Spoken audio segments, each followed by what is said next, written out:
অনেক তো দেখলেন, কিন্তু শিখবেন কবে? যারা দীর্ঘদিন ধরে আমাদের ভিডিও ফলো করে আসছেন কিন্তু এখনো ভর্তি হওয়ার সিদ্ধান্ত নিতে পারছেন না, তাদের জন্য আজকের ভিডিওটি। মূলত আমি কিছু কথা বলতে চাচ্ছি যে যারা শিখতে গিয়ে প্রতিবন্ধকতা মনে হচ্ছে, গেলে শিখতে পারবো তো, আদৌ এখানে শেখা যাবে কিনা। দীর্ঘদিন ধরে তো অনেক ভিডিও দেখছি তারা মোটর বাধাই শিখাচ্ছে, আসলে কি আমি শিখতে পারবো?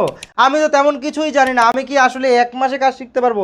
এই বিষয়গুলো নিয়ে আমাদের পেজে অসংখ্য ভিডিও আছে, যেখানে আপনাদের কনফিডেন্স লেভেল হাই করার জন্য আমরা সবসময় বলে যাচ্ছি আপনারা আসেন, দেখেন, বুঝে শুনে ভর্তি হন। কারণ আমাদেরকে তো কোনো অগ্রিম পেমেন্ট করতে হচ্ছে না, বা আমাদেরকে দীর্ঘদিন আগে থেকে কনফার্মেশন দিয়ে আপনাকে টাকা পাঠায় রাখতে হচ্ছে না। তার মানে আপনাদের টেনশনের হার একদমই 0%। আপনার সময় বাঁচবে এবং অর্থ বাঁচবে আমি বলবো, কারণ 15,500 টাকা আপনি ফুল কোর্স পাচ্ছেন। ধাপে ধাপে কাজ শিখতে পারবেন প্রতিদিন 10 ঘন্টা সময় নিয়ে। আমরা কিন্তু বারবার বলি এখানে এমনও মোটর আছে যেই মোটরে 15,000 টাকার বেশি তারই আছে। মানে আপনি টোটাল 15 থেকে 16 রকমের মোটর আপনি ধাপে ধাপে নিজের হাতে ধরে ধরে শিখবেন, যেখানে প্রত্যেকটা অংশে পোল বলেন, স্লট বলেন, তার বলেন, তারের গ্যাজ বলেন, ড্রয়িং, ডায়াগ্রাম, হিসাব, ক্যালকুলেশন, সব কিছু জিনিস আপনি হিসাব করে করে করতে পারবেন।